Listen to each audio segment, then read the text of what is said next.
बच्चों, आज मैं आपको पाठ 8 सर्वनाम पढ़ाऊंगी और बताऊंगी इसकी सर्वनाम किसे कहते हैं और इसकी परिभाषा क्या है। चलिए आगे देखिए।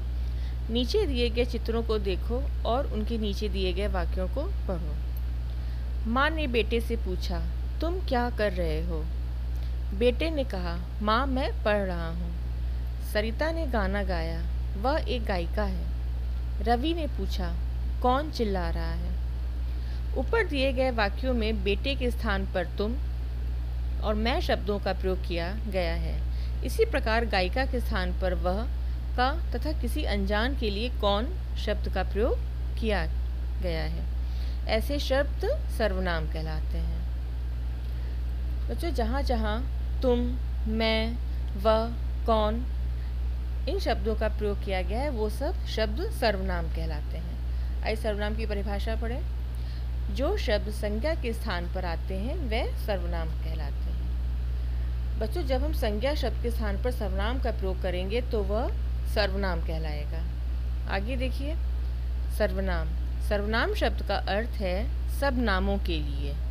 किसी संज्ञा नाम का प्रयोग बार बार करना अच्छा नहीं लगता, अतः उसके स्थान पर सर्वनाम शब्दों का प्रयोग किया जाता है।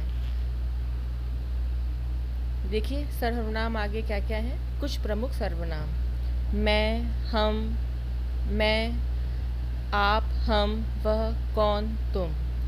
वह, हमारा, तुम्हारा, उसका, उसे, जो। मेरा, यह, इनकी, कुछ, कोई, क्या। ये सब शब्द सर्वनाम हैं।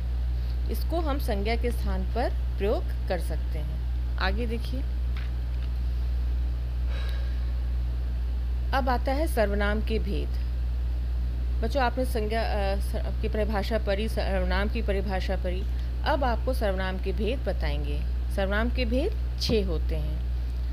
पहला, पुरुषवाचक सर्वनाम, निश्चयवाचक सर्वनाम, अनिश्चयवाचक सर्वनाम, प्रश्नवाचक सर्वनाम, संबंधवाचक सर्वनाम और निजवाचक सर्वनाम। हिंदी भाषा में सर्वनाम के 6 भेद हैं। आइए अब इनका हम विस्तार पूर्वक पढ़ें। पहला आता है भेद पुरुषवाचक सर्वनाम। जो सर्वनाम बोलने वाले, सुनने वाले और अन्य व्यक्तियों के लिए प्रयोग किए जाते हैं वह पुरुषवाचक सर्वनाम कहलाते हैं, जैसे मैं, तुम, वह आदि। उदाहरण: मैं अपना काम कर रहा हूँ। तुम क्या कर रहे हो? वह पढ़ रहा है। बच्चों, पुरुषवाचक सर्वनाम में जो वह शब्द जो सुनने वाले हों और अन्य व्यक्तियों के लिए प्रयोग किए जाएं वह शब्द पुरुषवाचक सर्वनाम कहलाएंगे।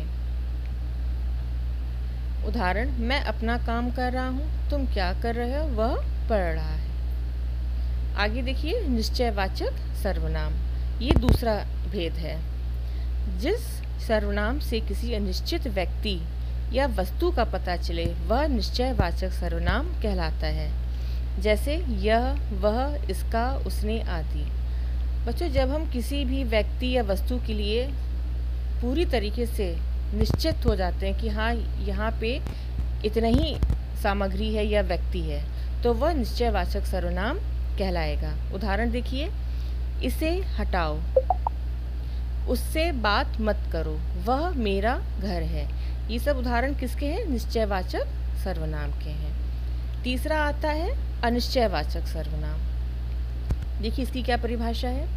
ऐसे सर्वनाम शब्द जो किसी निश्चित व्यक्ति या वस्तु की जानकारी नहीं देते हैं वे अनिश्चयवाचक सर्वनाम कहलाते हैं, जैसे कोई, किसी, कुछ आदि। बच्चों, अनिश्चयवाचक सर्वनाम वह कहलाते हैं जब हम किसी व्यक्ति या वस्तु के बारे में हमें कोई जानकारी नहीं होती और निश्चित नहीं होते हैं, वह अनिश्चयवाचक सर्वनाम कहलाते हैं। इसका उदाहरण देखिए। दूध में कुछ पड़ा है, कोई बाहर खड़ा है, वह किसी से मिलने गया है। इन उदाहरणों में आप समझ रहे हैं कि हमें कुछ निश्चित नहीं है, सब अनिश्चय है, तो यह क्या कहलाएगा? अनिश्चयवाचक सर्वनाम।